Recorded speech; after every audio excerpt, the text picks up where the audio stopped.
Thank you for joining the UK-India Trade Portal Market Entry Insights interview. My guest today is Mr. Sunil Gupta, who is director at the Strategy Consulting Group here in London.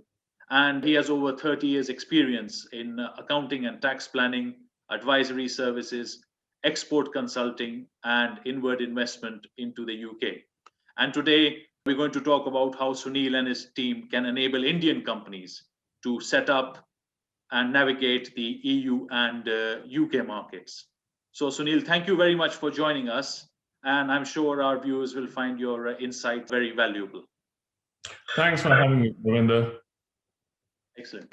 So to start off with, what would you say are the top 5 parameters an Indian company should evaluate when deciding to enter the UK or European market?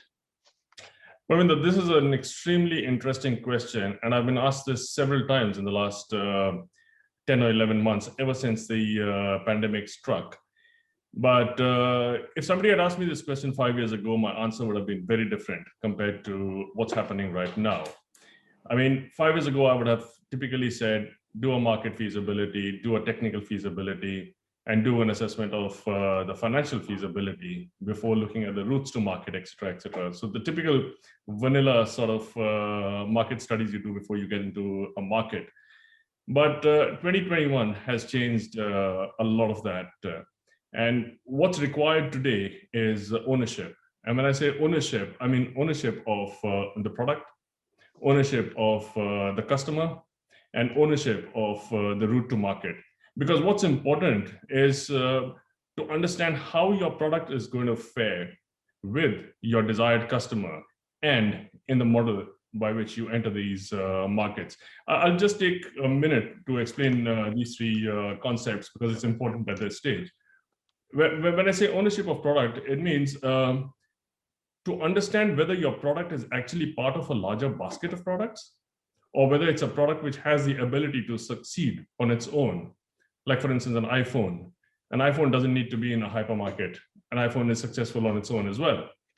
And the other question that most of these manufacturers need to understand is whether you're content remaining a subcontractor, or would you want to take a larger part in the entire ecosystem and build your own brand?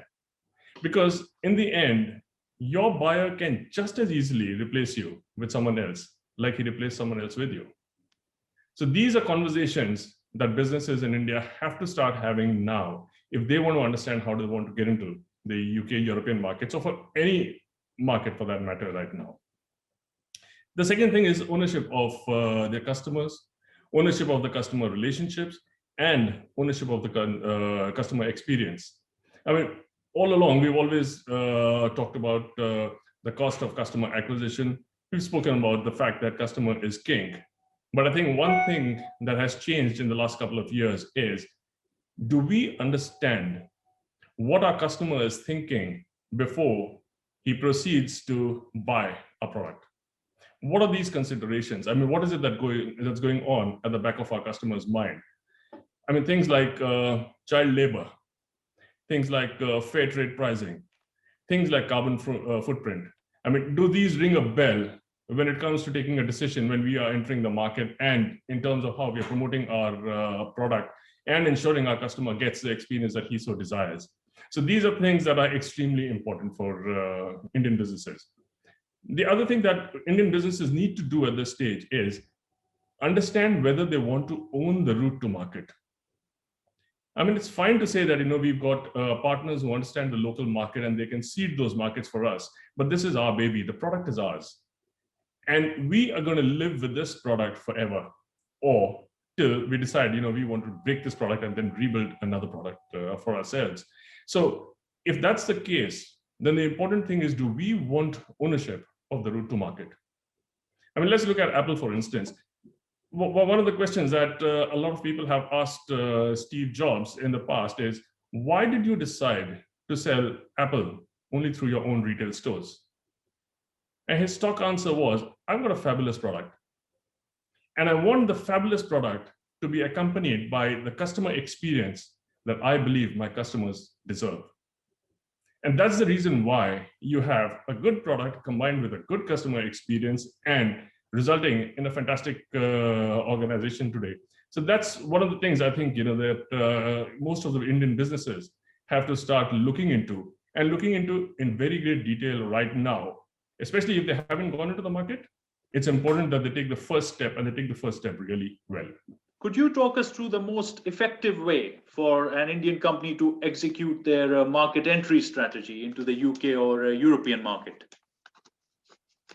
I think in the last 20 years, things have changed quite a bit. So let me digress a bit before getting to your question. I mean, travel today has become much, much easier than 20 years ago. And European languages are spoken literally all across India. So you've got tens of thousands of people speaking fluent French, German, Spanish, Italian, etc. European food is found in literally every town and city in India. And it's not unusual to find a family having a pizza and a paratha together. European brands, fashion, lifestyle, they've all percolated down into the Indian fabric. And Indian manufacturers of European brands, they understand the ethos of the European customer. But for Indian brands to come into Europe, or for Indian companies to come into Europe, it's not enough treating Europe as an export market alone. They will have to look at the European market with a bit more detail. And that's where I think they have to differentiate themselves from an exporter and as a company which goes into Europe as a brand.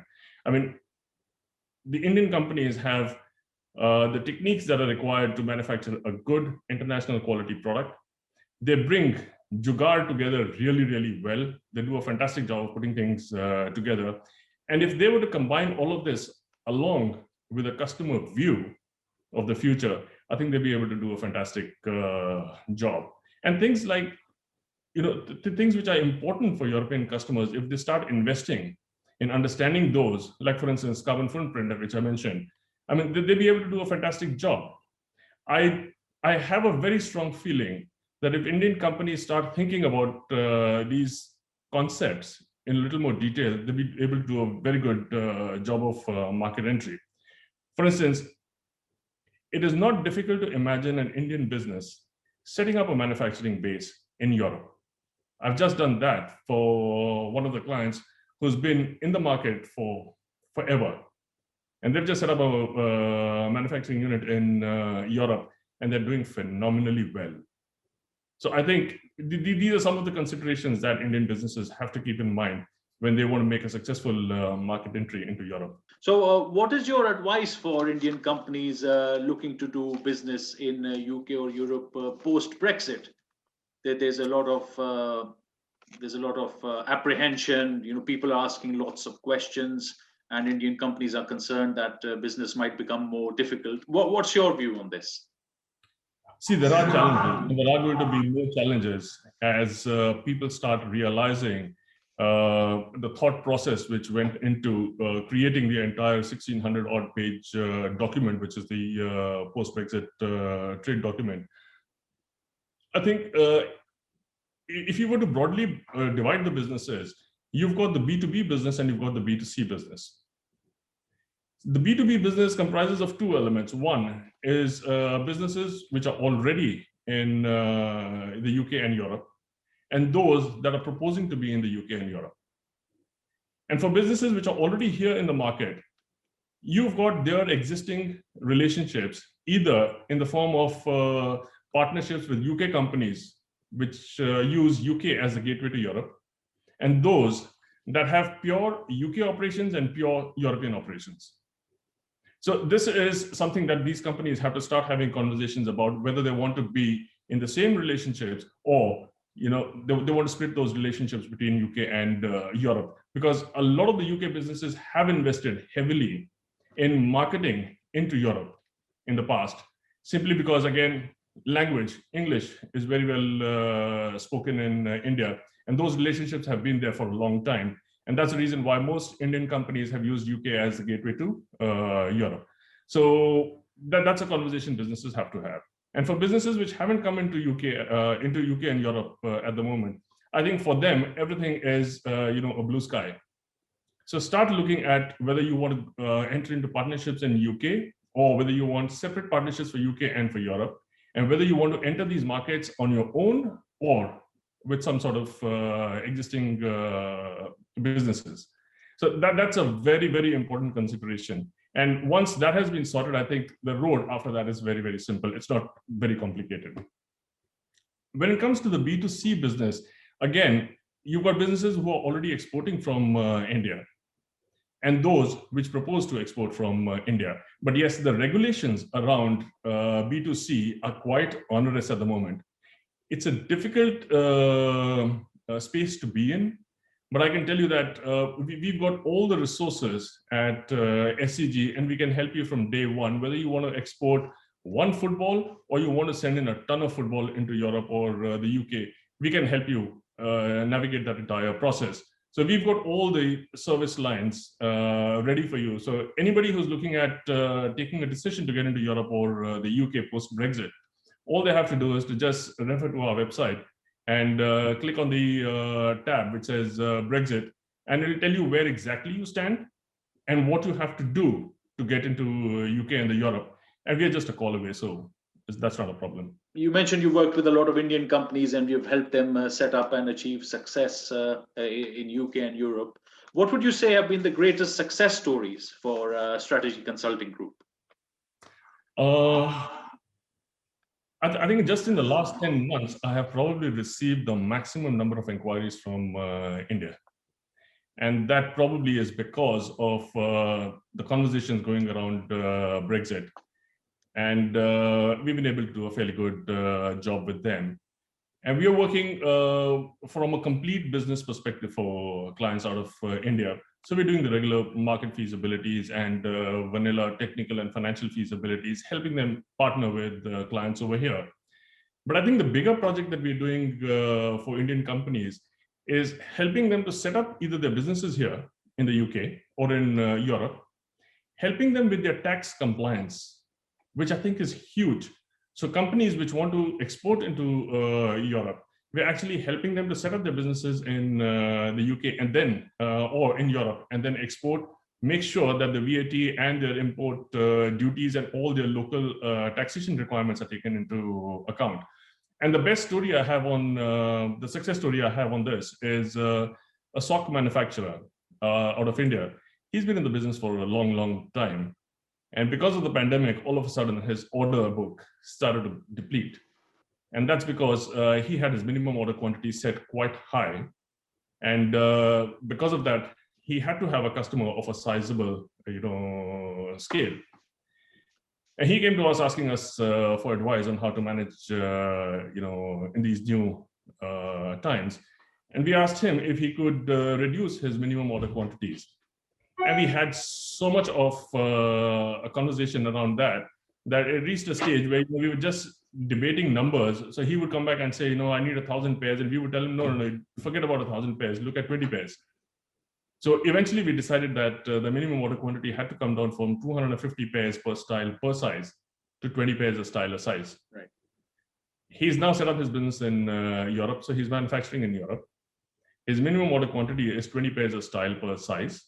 So if he decides that he wanted to go across all 4 sizes, then the minimum order he receives from a customer is only 80 pairs. And the end result of this entire intervention has been, he's got an order book for the next 3 months, which is full. He has deliveries going literally every single day. His profitability has gone up. And his cost of acquisition of raw materials, that has come down. He's introduced 300 colors and patterns of socks in the last 6 months. And his cash flows are very, very strong. I mean, he's never seen a time like this before. So that's one of the best stories I have on successes. Excellent. And as we all know, you're an acclaimed expert on retail in India, so much so that you have published a report called The Death of Karunan, which was distributed worldwide. Could you please tell me about the story behind this and what the key learnings are or were from this report? This was quite an interesting piece of work that I did, Parvinder. 2008 to 2010 were times in India which were probably one of the most volatile the Manmohan Singh government was relaxing foreign direct investment rules in retail in India. A lot was being said and done in terms of how this is going to have an impact on the common man. And because the likes of Walmart and Tesco and Metro and Carrefour, they were having conversations with the Indian partners, most experts felt that these companies are going to come and obliterate the entire Kirana segment. So every morning, if you picked up any newspaper or any trade publication, the first thing that you would see is Walmart to enter India, watch out, Kirana stores. So it is quite a scary couple of years. And after reading all these articles, I just thought, is there any other way in which we can approach this whole topic? So because I was working with some of the large format retailers and to understand the Indian market, I just took it upon myself to do a bit more research and prod them into what they felt, was their objective.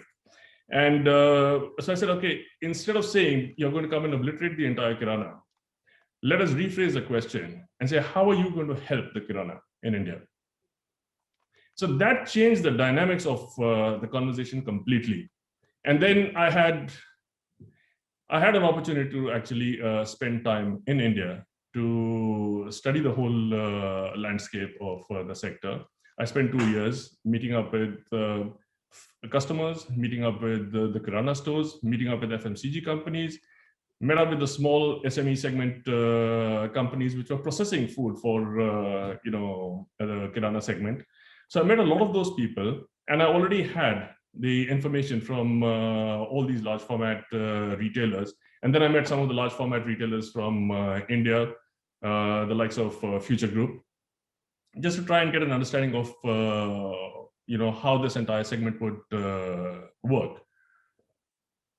And one of the things I realized is that replacing 12 million Kirana stores with a couple of hundred large format stores would not be easy. And if that is the target of these large format stores, then they would definitely make huge amount of losses every single year before they could leave the country for good. And then I said, if that's the case, why would any investor want to put in so much money if he knew for certain that he's going to lose money?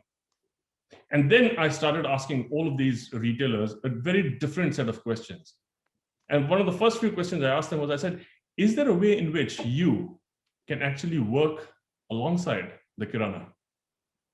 Is there anything which stops you from doing it in India? And that led to a lot of animated conversations with all these large format retailers. And while everybody wanted a share of the market, they didn't particularly know or want to understand how else they could get a larger share of the market other than just seeding the market with their own stores, because that's what they knew how to do best. So I had a conversation around the new ecosystem that they could create in order to enter the market and gain market share. Then I explained to them the new, their role in developing the whole ecosystem and ensuring that the ecosystem, did well. Plus, spoke to a lot of people from the governments and the policy-making bureaucrats in India, and explained to them, how the policy framework happens out of India, and try to understand if they would be amenable to actually making changes where required to ensure that the government actually becomes an enabler to ensure that the Kirana and the large format stores, they can survive and do a good job of supporting the sector. So when I had all those conversations, I started having these same honest conversations with the Kirana owners. And some of the comments I received from them were quite revealing. None of them wanted their kids to be in the business because they felt that there was no future for their kids in the Kirana stores. And that's when it got me thinking, there has to be a way out for them. They don't have the education. They're not considered to be part of the organized segment. They don't see a future. So parents were very, very happy to send their kids off to work in, a big bazaar and manage the till over there. And were not so happy for the kids to come in and run their own Kirana stores, which is quite a shame.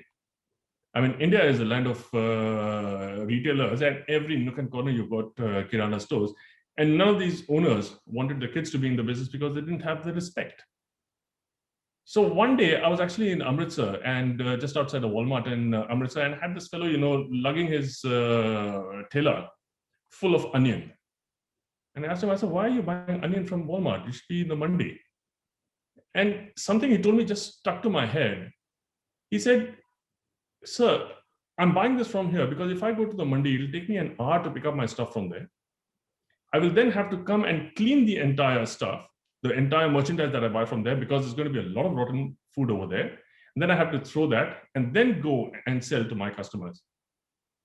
He said the easy thing for me to do is to come into Walmart, spend 15-20 minutes, buy the stuff, put them on my trailer, and off to the market.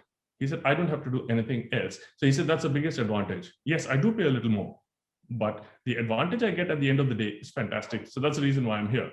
So that got me thinking, and if on one hand, we have the large format stores thinking of ways to get into the Indian market, we've also got the same kirana and thelawalas who possibly don't even have a basic education, know how to run their business. So if they can adapt their business to what the new format retailers are bringing in, then I think it's important that the large format retailers also try and look at the Indian market very differently.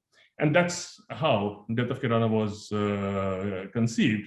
I mean, Death of Kirana is actually a journey that I think all the organized retailers will have to take along with the Kirana. And it's fascinating. And once you start reading the entire book, you realize the roadmap that has been drawn up over there and how it's going to create fabulous employment opportunities for people in India at the village level, at the town level, at the city level, and for the country as a whole. And recently, with the pandemic, there has been a proliferation of big companies entering the area of e-retail. What is your view on the future of the e-retail market in India, and are there any opportunities left for foreign firms to enter that market? Well, e-tail, I think, is going to be a big thing, especially for India, because like the other markets in the world, where e-tail evolved and took 5 to 10 years to get to a level of maturity, in India, it's taken less than 3 years. And all of a sudden, the numbers that we are seeing out of India are huge. There are several reasons for the numbers being huge. Number one is the fact that the infrastructure in India for going out shopping is not the best. Yeah, so you don't want to spend 2 hours. I mean, if you're in New Delhi, for instance, and you decide, if you're living in South Ex and from South Ex you want to go shopping, and you decide, I want to be in, say, for instance, Connaught Place. It can take you over 2 hours to get to Connaught Place. Yeah. So the idea is, okay, can we, for whatever basic stuff we require, can we do e-shopping? And for the rest, which is the leisure segment of the experience, we go out. So that is one of the components, which is actually encouraging a lot of e-shopping. And then, of course, you have the entire concept of being able to compare. E-tail is going to become big. Yeah. But if you ask me personally, the service element doesn't exist in e-tail.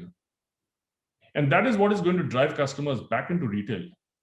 It'll probably happen in the next 3 years or in the next 5 years, but it'll definitely happen, because you can't be sitting at home in front of your screen and then placing an order, because that experience, you yearn for that experience. And that is what is going to drive customers back into retail.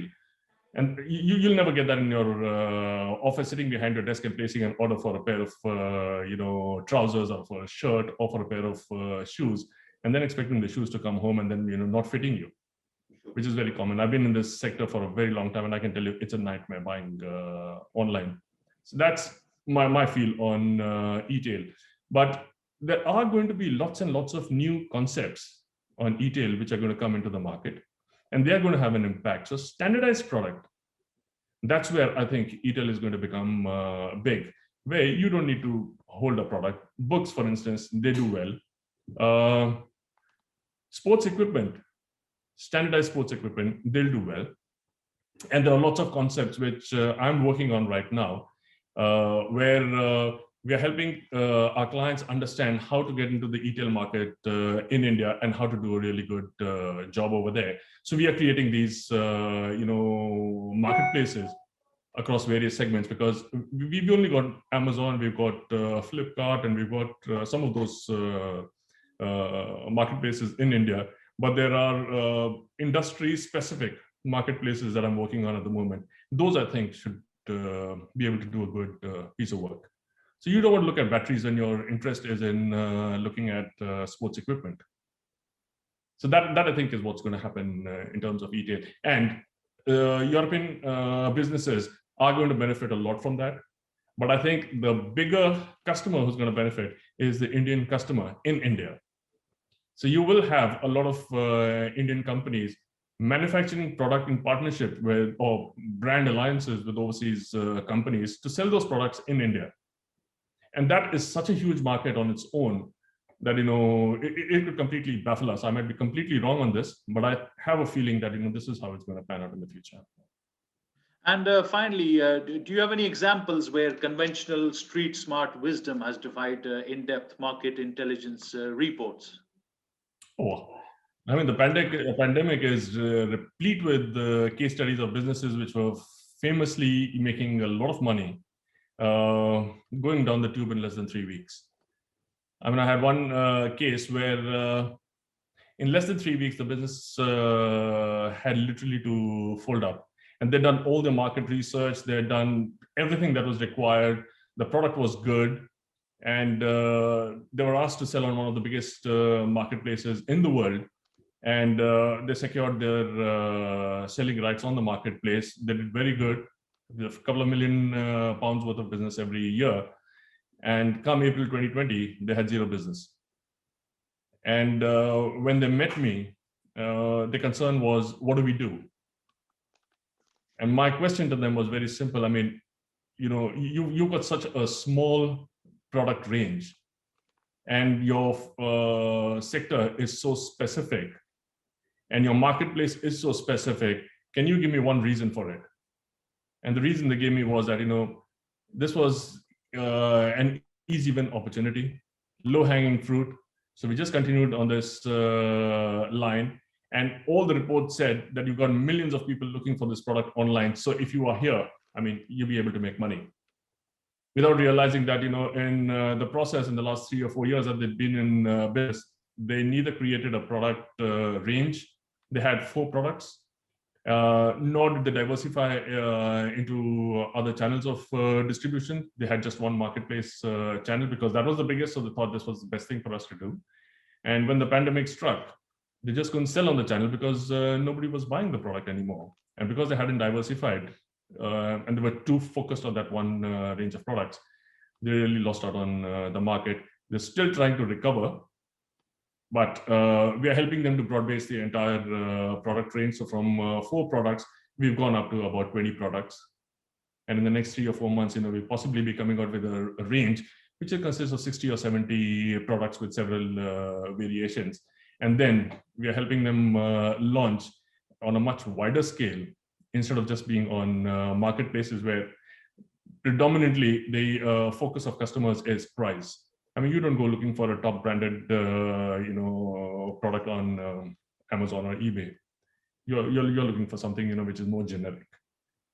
So that's where we are helping the client. So I mean, they did the market research, they did everything. They had some of the biggest companies in the industry helping them target, you know, the products. These products are selling very well, so please go in over there. But yeah, sometimes, you know, a lot of research can lead you to taking decisions which are not the right ones for you. Excellent, Sunil. That's been extremely insightful. And I'm sure in the future we can do an in-depth webinar on retail or offshoring of manufacturing. And I'm sure our viewers will find this extremely useful. So thank you again for your time. Thanks a lot, Robert. Thank you.